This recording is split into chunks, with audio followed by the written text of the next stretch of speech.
जय माता दी। आप सभी का स्वागत है हमारे यूट्यूब चैनल पर। चैत्र नवरात्रि 2026 घट स्थापना का सही समय, पूजा विधि, सरल उपाय के साथ आज का यह वीडियो है।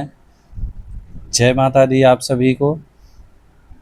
आज हम बात करने वाले हैं मार्च 2026 आने वाली चैत्र नवरात्रि के बारे में। नवरात्रि हिंदू धर्म का बहुत ही पवित्र और शुभ पर्व माना जाता है। इन 9 दिनों में माता नौ दुर्गा के 9 रूपों की पूजा की जाती है और भक्त पूरे श्रद्धा और भक्ति के साथ माता रानी का आशीर्वाद प्राप्त करते हैं। इस वीडियो में हम जानेंगे कि चैत्र नवरात्रि 2026 कब से शुरू हो रही है और घट स्थापना का सही समय क्या रहेगा, कलश स्थापना कैसे करनी चाहिए, रोज पूजा कैसे करना चाहिए, नवरात्रि के कुछ सरल उपाय। चलिए अब हम प्रारंभ करते हैं। चैत्र नवरात्रि 2026 कब से शुरू होगी?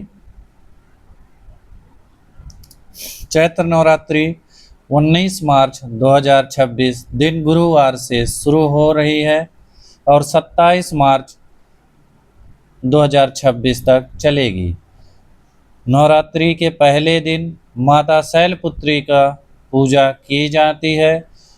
माना जाता है कि इस दिन विधि विधान से पूजा करने से जीवन में सुख समृद्धि और शांति और माता लक्ष्मी की कृपा बनी रहती है। नवरात्रि के 9 दिनों में माता के 9 रूपों की पूजा की जाती है। पहली माँ है माता शैलपुत्री, दूसरी माता ब्रह्मचारिणी, तीसरी माता चंद्रघंटा, चौथी माता कुष्मांडा, पांचवी माता स्कंद माता, छठवीं माँ कात्यायनी, सातवीं माँ कालरात्रि, आठवीं माँ महागौरी, 10वीं माँ सिद्धात्री। इस प्रकार 9 रूपों का आप आराधना करें, माता से प्रार्थना करें कि आपकी मनोरथ पूर्ण करें। अब हम जानेंगे घट स्थापना का सही समय। नवरात्रि के पहले दिन घट स्थापना या कलश स्थापना करना बहुत शुभ माना जाता है। घट स्थापना का शुभ मुहूर्त लगभग सुबह 6:30 बजे से 10 बजे तक सबसे अच्छा माना जाता है। इस समय कलश स्थापना करने से घर में सकारात्मक ऊर्जा, सुख समृद्धि और माता दुर्गा की कृपा बनी रहती है। ध्यान रखें कि घट स्थापना हमेशा शुभ मुहूर्त और साफ सुथरे स्थान पर करनी चाहिए। घट स्थापना कैसे करें, अब इसके बारे में पूरी विधि हम आपको बताते हैं।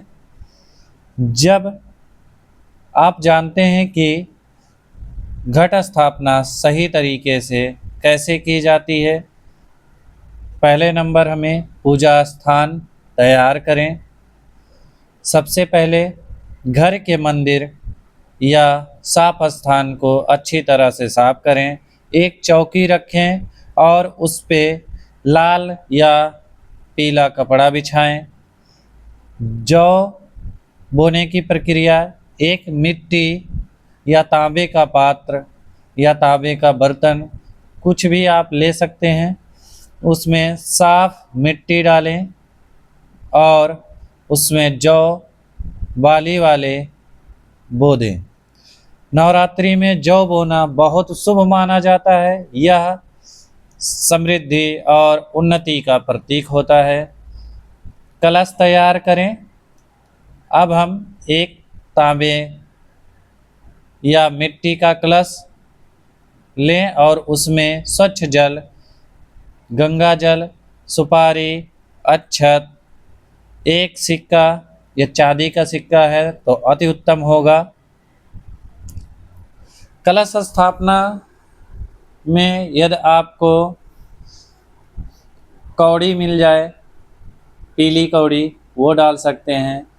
5 गांठ हल्दी डालें दूर्वा डालें और यह सब डाल करके माता रानी से प्रार्थना करें। इसके साथ साथ हमें और क्या क्या ज़रूरत पड़ेगा, कलश के ऊपर आम के पत्ते रखें, उसके ऊपर नारियल कपड़े में लपेट कर रखें। अब इस कलश को जौ वाले पात्र के बीच में स्थापित करें और माता दुर्गा की पूजा करें। अब माता दुर्गा की तस्वीर या मूर्ति रखें। आपके पास कोई भी तस्वीर हो या माता नौ दुर्गा का कोई भी आपके पास मूर्ति हो, उससे माता को वहाँ स्थापित करें और दीपक जलाएं, अगरबत्ती जलाएं, लाल फूल अर्पित करें। माता को फल या मिठाई का भोग लगाना चाहिए। नवरात्रि के रोज़ पूजा कैसे करें? नवरात्रि के 9 दिनों में सुबह शाम माता की पूजा करना बहुत ही शुभ माना जाता है। माता का पूजा करना बहुत ही शुभ माना जाता है। इसमें हम रोज़ पूजा करने का सरल तरीका है। सुबह स्नान करके साफ कपड़े पहने, माता दुर्गा के सामने घी का दीपक जलाएं और लाल पुष्प या चुनरी अर्पित करें। दुर्गा चालीसा का पाठ करें। माता को फल या मिठाई का भोग लगाएं। अंत में माता की आरती करें। अगर संभव हो पाता है तो दुर्गा सप्तशती का पाठ, देवी का कवच पाठ और कुंजिका स्तोत्र का पाठ, नवारण मंत्र का जप यह आप कर सकते हैं। सरल विधि है। आप कुछ नहीं कर पा रहे हैं तो मानो दुर्गा के सामने रोज सुबह आप दुर्गा चालीसा का पाठ करें और माता रानी का नवारण मंत्र का एक माला जप करें। इससे आपके घर में सुख समृद्धि आएगी। और नवरात्रि के विशेष सरल उपाय अब हम जान लेते हैं। अगर आप नवरात्रि के दौरान कुछ सरल उपाय करते हैं तो जीवन में सुख समृद्धि बढ़ती है। पहले उपाय, घर के दरवाजे पर आम के पत्ते को तोड़कर लगाएं। इससे घर में सकारात्मक ऊर्जा आता है। दूसरा उपाय, हर दिन माता दुर्गा के लाल फूल अर्पित करें। इससे माँ जल्दी प्रसन्न होती है। नवरात्रि के दौरान कन्या पूजन करना बहुत शुभ माना जाता है। छोटी कन्याओं को भोजन कराएं और उनका आशीर्वाद लें। अगर संभव हो पाता है तो माता के सामने अखंड दीपक जलाएं। यदि अखंड दीपक आप जलाते हैं तो आपके सारे घरों का निगेटिव एनर्जी जो होता है वो दूर होती है और पूरे साल आपको सुख समृद्धि बनी रहती है। इस प्रकार माता के समक्ष आप अखंड ज्योत जलाने से आपको बहुत सारी फायदे मिलेंगी। पांचवा उपाय, नवरात्रि में गरीब और ज़रूरतमंद लोगों को दान करें।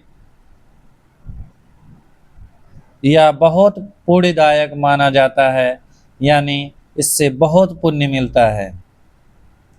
और दूसरा,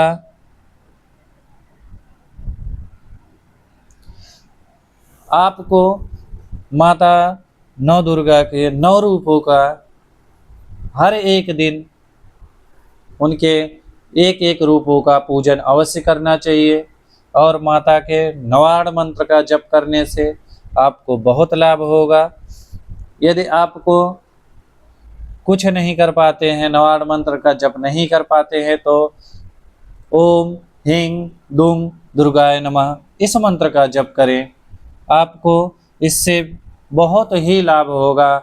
माँ बहुत जल्द ही प्रसन्न होती हैं। नवरात्रि के आध्यात्मिक महत्व, नवरात्रि को शक्ति और भक्ति का पर्व कहा जाता है। इन 9 दिनों में माता दुर्गा की पूजन करना जीवन में आने वाली बाधाएं दूर होती हैं और मनोकामना पूर्ण होता है। कहा जाता है कि जो भक्त सच्चे मन से माता के इन स्वरूपों का पूजन करता है वह जीवन में सुख समृद्धि सकारात्मक ऊर्जा का प्रवेश होता है। यह वीडियो अब हम यहीं तक रखते हैं। यदि आपको यह वीडियो अच्छी लगी हो तो लाइक कीजिए, चैनल को सब्सक्राइब कीजिए और कमेंट कीजिए आपको और किस टॉपिक पर वीडियो चाहिए। जय माता दी, जय श्री राधे राधे, जय माँ जगत जननी, जय माँ काली। आप सबके माँ काली, माँ नव दुर्गों के 9 रूपों की कृपा आप सभी के परिवार पर बनी रहे। हर हर महादेव, जय माता दी।